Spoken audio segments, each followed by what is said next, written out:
У цьому діалозі Ілона Маска і журналіста з точки зору психології можна помітити, що Ілон Маск використовує метод неймовірної вимоги, щоб відвернути увагу від основного запитання. З точки зору журналістики цей діалог є дуже цікавим, адже розкриває погляди Ілона Маска стосовно контенту ненависті, а також проблему дезінформації стосовно ковіду. Також цей діалог показує важливість точності інформації та фактів в журналістиці, а також необхідності перевірки інформації, котру ми бачимо в інтернеті, а також відповідального користування цією інформацією. Free speech is meaningless unless you allow people you don't like to say things you don't like. Otherwise, it's irrelevant. And if at the point at which you lose free speech, it doesn't come back. I think the issue some people have is that a lot of people were brought back. I mean, some people were brought back who were previously banned for spreading things like QAnon conspiracies. You have people like Andrew Tate who were brought back, who were previously banned for things like hate speech. Do you think you prioritize freedom of speech over misinformation and hate speech? Well, you know, who's to say that something is misinformation? Who's the arbiter of that? Is it the BBC? You're literally asking me? Yes. Well, no, you are the arbiter on Twitter, because you own Twitter. Yes, I'm saying who is to say that one person's misinformation is another person's information? At the point at which you say that there is, this is misinformation, like who is going to decide that? But you accept that misinformation can be dangerous, that it can cause real-world harms, that it can potentially cause... Yes, and the point I'm trying to make is that the BBC itself has, at times, published things that are false. Do you agree that that has occurred?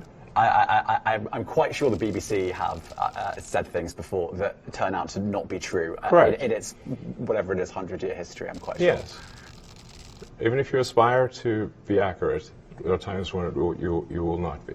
We've spoken to people very recently who were involved in moderation, and they just say there's not enough people to police this stuff, particularly around hate speech in the company. Is that what hate speech are you talking about? I mean, you use Twitter. Right. Do you see a rise in hate speech? I mean, but just a personal anecdote, like what do you? I don't. Personally, for you, I would see I get more of that kind of content, yeah, personally. But I'm not going to talk to the rest of, for the rest of Twitter. So you see more hate speech personally? I would see more hateful content in that. Content you don't like or hateful? What do you mean to describe a hateful thing? Yeah, I mean, you know, just content that will solicit a reaction, something that may include something that is slightly racist or slightly sexist, those kinds of things. So you think if something is slightly sexist, it should be banned? No, is that what you're saying? I'm not saying anything. I'm saying. Well, I'm just curious. I'm trying to understand what you mean by hateful content, and I'm asking for specific examples. And you just said that if something is slightly sexist, that's hateful content. Does that mean that it should be banned? Well, you've asked me whether my feed, whether it's got less or more. I'd say it's got slightly more. That's why I'm asking for examples. Can you name one example? I honestly don't use. Honestly, I don't. You can't name a single example. I'll tell you why. Because I don't actually use that for you feed anymore. Because I just don't particularly like it. But you said a lot of people are quite similar. I only look at hang on a second. following. You said you've seen more hateful content, but you can't name a single example, not even one.